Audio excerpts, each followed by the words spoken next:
Karen never imagined her life could turn into a nightmare. She was just a simple Lagos girl living with her parents and was dating Marcus, the man everyone believed she would marry. Marcus was not rich, but he was focused. He worked hard. He saved. He planned, and he loved her deeply. He carried her dreams like they were his. He prayed for her like she was his future. He held her hand like nothing in the world could break them apart. But life began to change the day Karen opened her Facebook inbox and saw a message from a man named Anderson Cole. Tall, clean, perfect smile. A car that looked like the kind she only saw in movies. His message were like a perfect gentleman. Soon they exchanged numbers. He spoke like someone who understood her better than she even understood herself. And soon, chatting became calling, calling became late-night conversations, and late-night conversations became something deeper, something so romantic. Karen did not notice when her laughter with her boyfriend Marcus became shorter because of her newfound online friend Anderson. She did not notice when her replies to Marcus' messages became fewer. She started feeling annoyed each time Marcus talked about building a life together. She wanted more. More than Marcus could give. More than Lagos hustle and struggle. More than small dreams. And Anderson? He made her feel like she had entered another world, because even before she asked for anything, she was given in abundance. A world of soft life. A world of freedom. A world she believed she deserved. One day, her boyfriend Marcus showed up at her family house with a small wrapped gift, something he bought from his heart. But before he could even give it to her, Karen looked him straight in the eyes and said, "Honestly, I want to end this relationship. It's just not making sense." Marcus blinked. "You want to? End what?" "My mind is made up." Marcus laughed softly, as if he didn't hear her well. "Karen, you are joking. Talk to me. What is happening? What did I do wrong?" Tears filled Marcus's eyes before Karen even finished speaking. "Nothing. You did nothing. I just don't want this anymore." Marcus dropped to his knees right there in the compound. "Karen, please, don't do this to me. After everything, after all our plans, don't throw us away." Karen gently pulled her hand out of his. "I am sorry. I can't marry struggle." Marcus felt his heart break in slow, painful pieces. And as Karen walked away that day, her younger sister Julie stood at the balcony, watching, heartbroken for Marcus. Disappointed in her sister Karen, she whispered under her breath, "This decision will follow you one day." Karen didn't hear her. Or maybe she did. But she chose not to care. Because at that moment, she believed her future was already waiting for her in the arms of the rich man she met online. Karen's new life began quietly. Almost too quietly. After breaking Marcus's heart, she slipped fully into Anderson's world.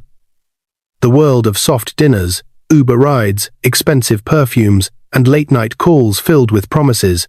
He took her to places she had only seen on Instagram. Restaurants where the lights were soft and the plates were tiny but expensive. Pure luxury. Lounges where the music was slow and classy. Spaces where people wore designer clothes, like it was t-shirts. And Anderson? He treated her like she was the only girl in Africa. "Karen, you deserve comfort," he would say as he handed her a shopping bag. "You deserve soft life." Those words were like honey to Karen. She had tasted luxury, and she didn't want to go back. Her parents were impressed too. Her mother especially. She believed Anderson was heaven sent. "As long as the man can take care of you," her mother always said, "love will grow later." But Karen's younger sister, Julie, wasn't fooled.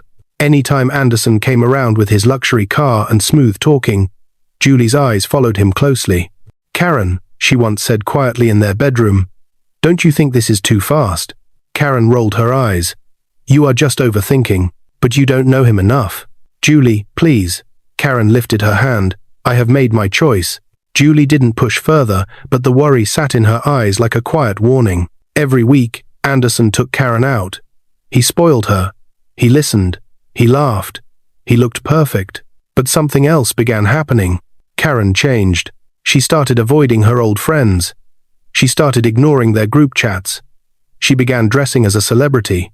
She even stopped entering public vehicles completely. She only moved with Uber rides. One afternoon, her close friend Chisom confronted her. "Karen, why are you acting like you are better than us now?" Karen gave a small smile. No, I am not acting. I am better now. Chisholm froze. Julie's eyes widened. Even Karen's mother overheard the conversation and smiled proudly, thinking her daughter had finally leveled up.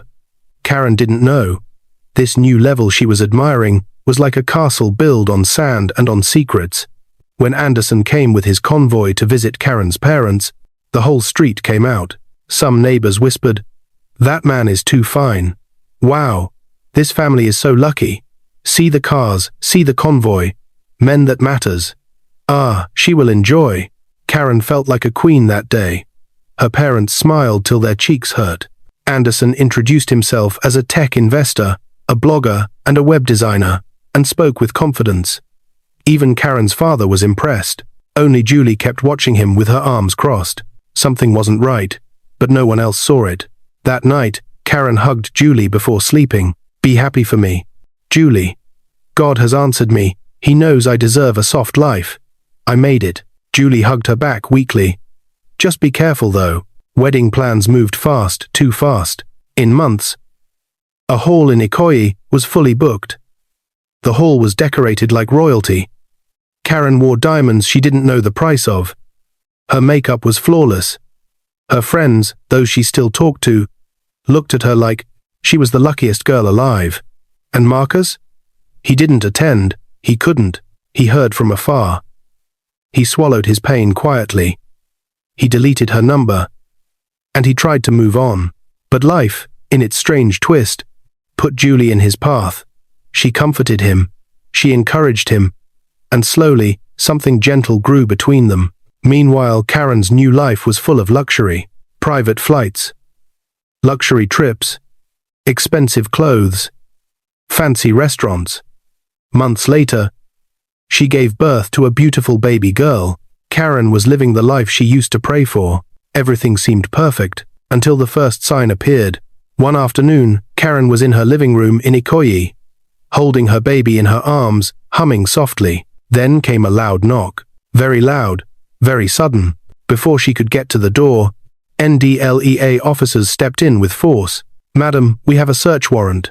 Karen's entire body froze. "My husband is not at home. We are aware." She watched in shock as they scattered the house, opened drawers, checked corners, searched every room. Her heart beat fast. Her hands trembled. Her voice shook. What are you looking for?" No one answered. Minutes felt like hours. Finally, the lead officer returned to her. "We didn't find anything today." "Today?" The word hit her like a blow. "Madam, inform your husband we will be back." Karen's eyes widened. "My husband? Why? What has he done?" The officer looked at her calmly. "You should ask him." And they left. Karen collapsed onto the couch, holding her baby tightly. Her soft life suddenly felt like a thin layer covering something dark, something dangerous, something she wasn't ready to face. Karen did not sleep that night. She sat on the edge of the bed, still holding her baby, even after she fell asleep in her arms. The NDLEA visit replayed in her mind over and over again. Every sound outside made her jump. Every vehicle that drove past made her heart race. Every shadow felt like danger. When Anderson finally walked into the room around midnight, Karen rushed to him immediately. "Anderson, NDLEA officials came here today." Anderson froze for half a second. Just half a second. Then he forced a smile. "Relax, my love. They were probably acting on the wrong information." Karen shook her head. No. The way they spoke, they said they will come back. Why are they looking for you?" Anderson kissed her forehead. "Karen, stop worrying. You and our daughter are safe. Nothing will happen." But his calmness didn't feel normal. It didn't feel natural. It felt rehearsed. Karen slept that night, but her mind didn't.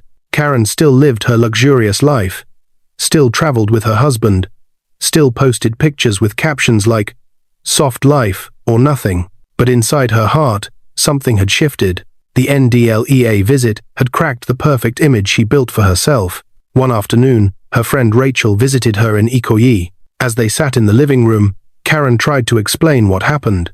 "Rachel, they said they were looking for something. They searched everywhere." I was shaking. Rachel frowned. "Search? For what? Is your husband into fraud?"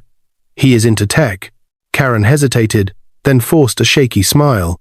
That is what he told me. You don't believe him? Karen looked away. I don't know what to believe anymore. Rachel held her hand. Karen, talk to him. Ask him to explain. But Karen already tried. And the way Anderson avoided the conversation each time made her chest tighten. While Karen battled her growing fear in Ikoyi, things were different in Surulere. Marcus had changed. No more struggling. No more borrowing. He had gotten a job with a reputable company, and his life was finally stable. And Julie saw it all, his growth, his kindness, his sincerity. They were not officially dating yet, but the connection between them was growing thicker every day. And deep down, Marcus knew he was healing. Sometimes he still remembered Karen, sometimes it hurt. But the hurt did not control his life anymore. Julie was now the one he called when he got promoted, the one he told stories, the one who made him laugh. But life had more twists prepared for them. One evening, Anderson walked into the house with a phone pressed to his ear. Karen overheard him say, "No mistakes this time. I don't want any delay." She froze behind the door. Mistakes? Delay? She stepped back quietly, pretending she didn't hear anything. That night, she watched him sleep. Something she had never asked herself suddenly came to her mind. What does my husband truly do for a living? She realized something strange. Since their marriage, she had never seen his office, never met his workers, never visited his workplace. She assumed he was busy. She assumed tech people worked online. But now, it didn't feel right. Karen was feeding her baby in the kitchen when she heard another loud knock at the gate. Her heart skipped. The last time she heard that kind of knock, NDLEA entered her house. She carefully moved to the living room. Two uniformed men were standing at the entrance of the compound. Not NDLEA officers, but police detectives. "Madam Karen?" one of them asked. Karen's voice shook. "Yes, that's me. We need to ask you some questions regarding your husband's activities." Karen's lips parted. "My husband? Please, what is happening?" The man didn't answer directly. Instead, he said, "Madam, do you know all the businesses your husband is involved in?"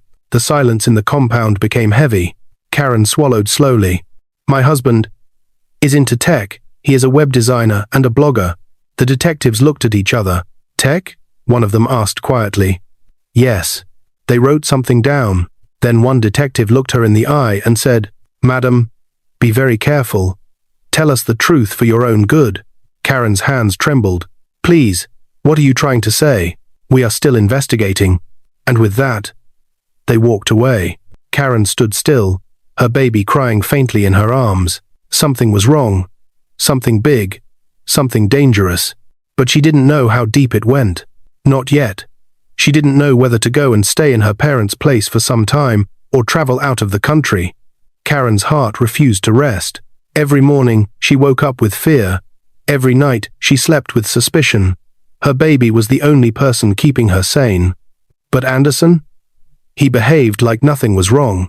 He still bought gifts. He still smiled. He still acted like the same sweet billionaire she fell for. But now, Karen could see the cracks, the late-night calls, the sudden disappearances, the whispers in corners of the house, the way he flinched whenever she asked innocent questions. One evening, she was rocking the baby to sleep when she heard him on the phone again. This time, the conversation was not soft. It was sharp. It was urgent. "No, no, no. I told you not to bring anything near this area again. Are you not thinking? Keep them in the packing store till when a client needs it." Karen's heart stopped. She tiptoed backward before he noticed her, her mind spinning. That night, she sat alone in the living room, hugging her baby's blanket. Julie called her on video, smiling as usual. But the moment she saw Karen's eyes, the smile faded. "Sister, what is wrong?" Karen's voice cracked. "Julie, I am afraid." Julie sat up straight. "Afraid of what?" Karen wiped her tears with shaking hands. "My marriage." Julie froze. "What happened?" "Police came again. They asked me if I know what my husband does for a living." Julie's mouth fell open. "What did you say?" Karen whispered, "I told them he is in tech. But, Julie, I don't even know what that tech is." Julie exhaled slowly, her chest rising with worry. "Karen, this is serious. Talk to him directly." Karen shook her head. "He won't tell me." He always changes topic. I am scared, Julie. What if the life I am living is a lie? Julie's eyes softened. Come home for a few days. Karen immediately shook her head. No, if Anderson comes back and does not see me, he will be angry. And, to be honest, I don't know what he is capable of. Julie felt her own heart twist. Her sister was living in luxury, but drowning inside. The next afternoon, Karen confronted Anderson gently. Anderson, why did the police come here? What exactly is going on? For the first time since they married, Anderson slammed his hand on the table. Karen, enough. She jumped. He stood up, his eyes fierce, his jaw tight. Why are you questioning me? When did you become the type of wife who listens to strangers over her husband? Karen's lips trembled. I just want to understand. There is nothing to understand. He snapped. The baby started crying from the sudden noise. Anderson hissed under his breath and walked out of the house, leaving Karen shaking. She hugged her baby tightly. Her fear had finally taken shape. Anderson had a side she had never seen. A side she didn't know existed. A side she didn't know how to escape from. While Karen's world was cracking quietly in Ikoyi, something sweeter was growing in Surulere. Marcus had taken Julie out for dinner. They sat in a calm restaurant, not expensive, not flashy, but peaceful. Marcus looked at Julie and smiled softly. You know, I didn't think I could trust someone again. Julie looked at him with warmth in her eyes. And I didn't think my sister's heartbreak would lead me to someone like you. They both laughed softly. The waitress passed their table, and Marcus shyly reached for Julie's hand. The silence that followed was gentle, comforting, healing. Julie's heart fluttered. For the first time in a long while, Marcus felt whole again. But neither of them knew. In Ikoyi, Karen's dream life was getting close to collapsing completely. Karen was dressing up her baby when she saw strange shadows moving outside the gate. Not one car, not two, 3 white Hilux vehicles. Her heart dropped. The gate burst open. NDLEA officers entered the compound again. Karen screamed, Please, my baby is here. What do you want from us again? The lead officer stepped forward. Madam Karen, your husband is under serious investigation. Where is he right now? He is not at home. What has he done? Please tell me. We have been tracking him. He thinks he's smart. Karen felt like she could faint. What? What does that mean? We need you to stay inside the house for your safety. And prepare yourself. This evening will be long. Karen clutched her baby to her chest, sobbing. What did my husband get himself into? The officer looked at her with pity. Madam, you will know very soon. Karen's knees weakened. Her world, her marriage, her luxury, her pride, everything was about to break. Karen held her baby so tightly that her fingers trembled. Her eyes stayed fixated on the gate as the NDLEA officers positioned themselves. Some stood near the entrance. Some hid behind the walls. Some watched the road carefully. Every second felt like a hammer hitting Karen's chest. She didn't know what was happening. She didn't know what Anderson had done. She didn't know why this horror was happening to her life. The life she left everything to build. Her phone rang. Anderson. Karen pressed the phone to her ear immediately. Anderson, where are you? NDLEA is here again. They are everywhere. What is going on? His breathing was shaky. Karen, listen to me carefully. Don't ask questions. Don't panic. Just stay in the house. Anderson, what did you do? They said they have been tracking you. They said... Anderson cut her off. I am already inside the estate. Just stay. Suddenly, Karen heard a loud slam on the other end. Anderson? Anderson. But the line went dead. Karen's knees weakened. Something terrible was happening. Minutes later, she heard it. A loud honk. Another. And then another. The officers rushed outside the gate. Karen stood by the door, carrying her baby. Breathing fast. A black Bentley slowed to a stop. The driver tried reversing, but before he could move, a white Hilux blocked the car from the front. Another Hilux blocked it from behind. Karen screamed. Anderson. NDLEA officers rushed towards the Bentley, shouting commands. Driver, switch off the engine. Everyone keep your hands where we can see them. Do not make any movements. Karen watched as the doors slowly opened. Her husband stepped out, but this was not the confident billionaire she knew. Not the man who took her to Paris. Not the man who bought her diamond bracelets. Not the man who promised her the world. This Anderson looked panicked, small, shaking. One officer opened the boot of the car. Karen leaned on the window, eyes wide, baby crying in her arms. And then she saw it. White packages, piled in large quantities. One officer turned to the others. These are illegal hard drugs. Karen's mouth dropped open. She felt her soul leave her body. She fell to the ground. No, no, no. My husband, he told me. Her baby cried louder. She didn't even realize she was screaming. Anderson, what is this? You told me you were in tech. You told me you are a blogger. But Anderson said nothing. He couldn't say anything, because the truth was standing in front of Karen, wrapped in white nylon and tape. Her husband, the man she left her life for, the man she abandoned Marcus for, was a drug baron, not a tech investor as he claimed, not a blogger, not a genuine billionaire. He was the exact opposite of everything he claimed to be. Madam, don't move, one of the NDLEA officers shouted. They dragged Karen before she could even reach for her baby's hand. Don't move. Karen was shocked to her bones. Her chest felt tight. Her baby girl was crying loudly. Anderson, her handsome billionaire husband, the man she left her ex Marcus for, was already on the ground with his hands behind his head. The white Hilux that blocked their car was still parked in front of them. Passers-by watched from a distance. Karen could hardly breathe. One officer held one of the white packages and said loudly, "These are hard drugs. Large quantity. This is enough to send somebody away for a long time." Karen's legs shook, her lips parted, her voice cracked. "My husband." "What is going on?" But Anderson only bent his head, sweat on his forehead, fear in his eyes. He said nothing, and that silence broke something inside Karen. Before she could even ask a question, one officer turned to her and said, "Madam, you will also follow us. You are under investigation." Karen gasped. "Me? Follow you to where? I did not do anything. I did not even know." "Madam, follow us now." The argument of her life died in her throat when they pulled her hands together with cuff. Karen's scream echoed in the air. They handcuffed Anderson. They took the crying baby from Karen's arms so they could hold her own hands. They told her she was also under investigation.